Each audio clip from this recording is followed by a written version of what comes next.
Shh. Be quiet, people. I'm not in no hurry. Go ahead.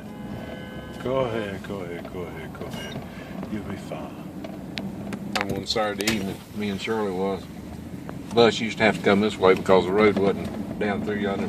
Come down here, and where you turn back to the left, there's a convertible that come down through here and hit this bridge, and it was just, they said the car was just flying, and when it hit that bridge, it started bouncing and turned over right there in that very corner, right there where the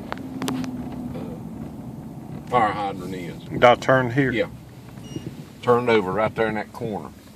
And when the bus turned here, Shirley said, that wasn't a car like Mother and Daddy's, was it? And I said, no. And I wasn't about 12 years old or so. But I got off the bus and stayed. I stopped right down here at the bridge, at the bottom of the hill. I stayed there where the wreck was at, and the ambulance come and carried the people to the hospital and everything. And the car started burning. The back tires and all did. It just stopped right here in the edge here. And somebody was walking around the car. There's a whole crowd of people there, and walking around looking. That one said, hey, there's a man in under this car. And his head was right there at that back tire. And that tire was burning, this black smoke and fire. And some of the men, about 6 or 8 men, got around there and got to rocking that car and flipped it over. And that man was laying there, his head was right against that tire, and that thing had burnt half his head off, that tire had. And his name was J.P. Spake. Was he from around here? Yeah, he was from Lincoln. He lived over near Riverside.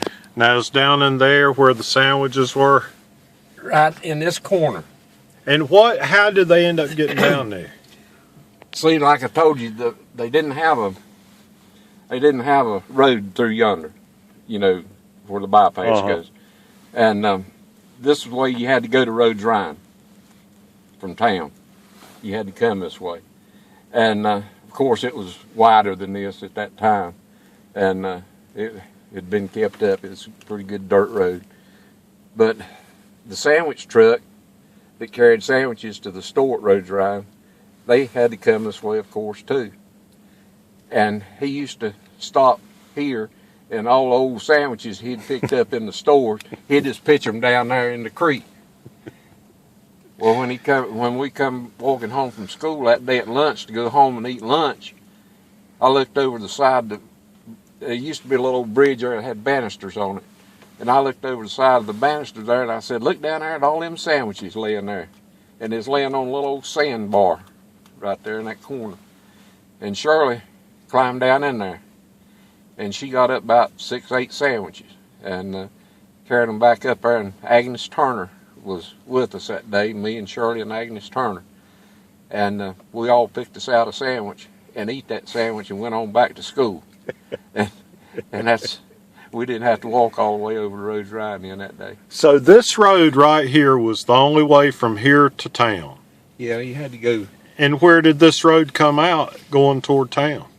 Well, right down there at the bottom of the hill, and you could either go the way we come in or turn back up and go out below Memorial and hit Highway 150 over yonder. Now, isn't somewhere up that way where that either sassafras or ginger right on or that something top is? of the hill up here. And what's up there? Me and Anna Sassafras. debate this. Sassafras, okay. Pull on up there and I'll show you something. I'm afraid to go up there, Pop. Why? You think it'd be all right with Well, all this certainly. rain? All right, hold on.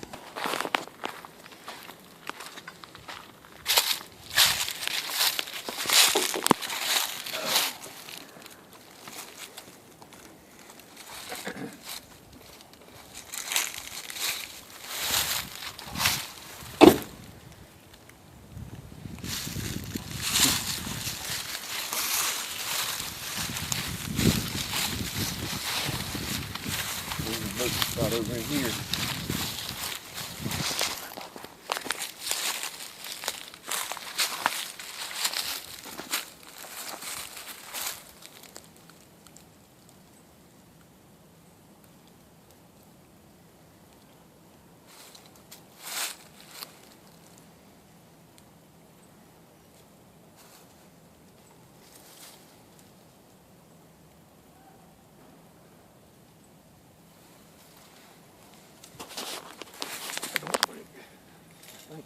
the hedge.